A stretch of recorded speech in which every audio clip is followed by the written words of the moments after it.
Dear students, आज के video में आप पढ़ेंगे poem how to tell wild animals. Carolyn Wells के द्वारा लिखित यह पोयम अपने objectives, invention of words and usages of figure of speech के लिए जाना जाता है और आपके बोर्ड एग्जाम्स में इन्हीं फैक्ट्स को ध्यान में रखकर ए वैरायटी ऑफ क्वेश्चंस सेट किए जाते हैं। अतः इस पोयम को ध्यान से पढ़ना आपके लिए काफी जरूरी है। इस पोएम पर मैं 2-3 वीडियोस लेकर आऊंगा। आज के वीडियो में आप समझेंगे पोएम का इंट्रोडक्शन और इसके सभी 6 स्टेंजास का लिटरल हिंदी ट्रांसलेशन, ताकि concept and central idea of the poem आप पर बिल्कुल क्लियर हो जाए। इन नेक्स्ट वीडियोज अहेड कुछ और जरूरी बातों को लेकर आपसे मुलाकात होगी जो बोर्ड परीक्षा के दृष्टिकोण से उपयोगी और महत्वपूर्ण होगा।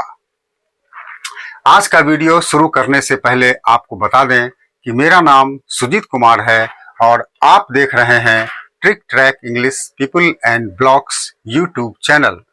If you think you are really benefited from this video, do hit like button and drop your comment in the comment box, and if you are new to this channel, do subscribe the channel to avail video like this in future.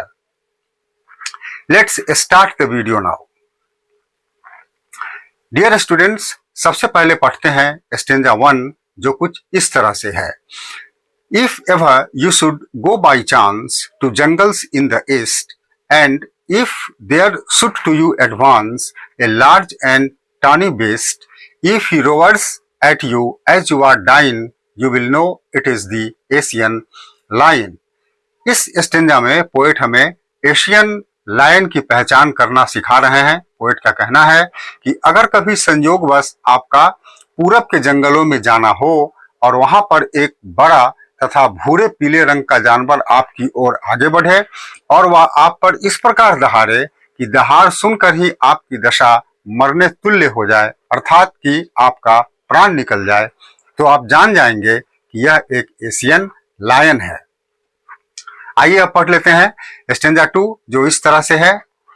और if some time when roaming around a noble wild beast greets you with black stripes on a yellow ground, just notice if he eats you. This simple rule may help you learn the Bengal tiger to discern. यहाँ poet हमें Bengal tiger की पहचान करना बता रहे हैं। Poet कहते हैं कि यदि किसी समय भटकते हुए आपका सामना एक रॉयल जंगली जानवर से हो जाए जिसके पीले शरीर पर काली काली धारियां हों, तो केवल यह ध्यान रखिए कि कहीं वह आपको खा न जाए, अर्थात यदि वह आपको खा जाता है तो यह सिंपल रूल आपको यह जानने में मदद करेगा कि यह बंगाल टाइगर है। थर्ड स्टेंजा कुछ इस तरह से है। If strolling fourth A beast you view whose hide with spots is peppered, as soon as he has leapt on you, you will know it is the leopard. It will do no good to roar with pain. He will only leap and leap again. यहाँ poet हमें leopard की पहचान करना बता रहे हैं।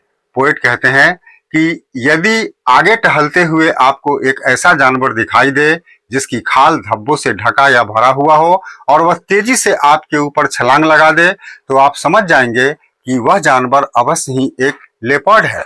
Body के ऊपर जंप लगाए जाने से आपको दर्द होगा, आप चीखेंगे, चिल्लाएंगे, लेकिन आपके दर्द से चीखने और चिल्लाने का कोई लाभ नहीं होगा, क्योंकि लेपर्ड आपके ऊपर बार बार तब तक उछलता कूदता रहेगा कि जब तक कि आपका प्राण न निकल जाए।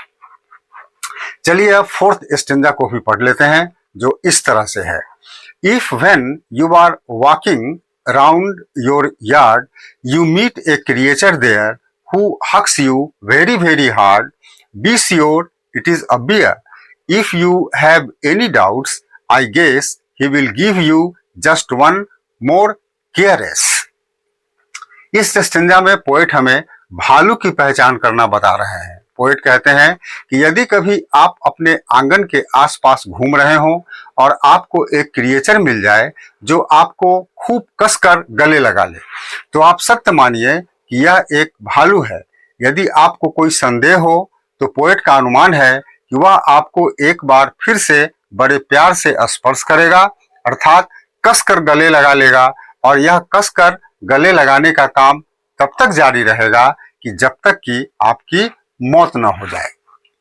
यदि आपके साथ ऐसा हो तो आप निश्चित जानिए कि वह जानवर भालू ही है। अब फिफ्थ स्टेंजा पढ़ें, जो कुछ इस तरह से है।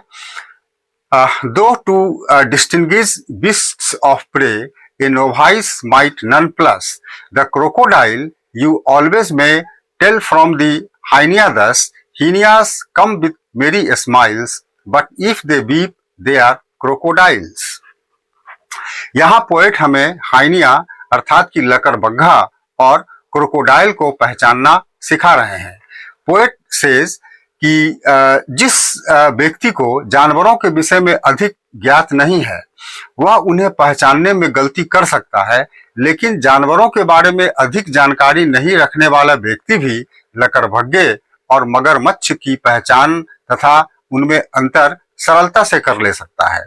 ऐसा इसलिए है क्योंकि लकड़बग्घे हमेशा प्रसन्नता पूर्वक मुस्कुराते हुए दिखाई देते हैं और अपनी मुस्कुराहट से आपको फंसाकर आपको मार देते हैं, और मगरमच्छ हमेशा आंसू बहाते हुए दिखाई देते हैं, अर्थात मगरमच्छ अपने आप को दुखी बताकर आपको फंसाकर आपको मारकर खा जाता है। Now finally let's read stanza 6, which is like this. The true chameleon is a small, a lizard sort of thing. He hasn't any ears at all and not a single wing. If there is nothing on the tree, it is the chameleon you see. यहाँ poet हमें चैमेलियन की पहचान करना बता रहे हैं। उनका कहना है कि chameleon is a small creature like a household lizard.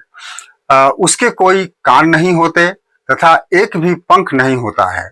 उसकी एक विशेषता होती है कि वह जिस वातावरण में रहता है उसी के तरह का रंग अपना लेता है, जिसके कारण उसकी पहचान करने में बड़ी दिक्कत आती है।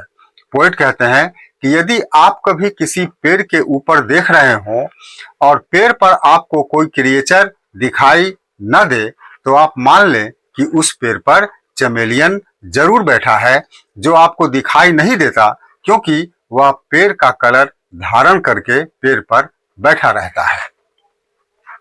तो डियर स्टूडेंट्स, अभी आपने पढ़ा पोएम के सभी 6 स्टेंजास का हिंदी अनुवाद। मैं आशा करता हूं कि आपने इसे ठीक से समझ लिया है।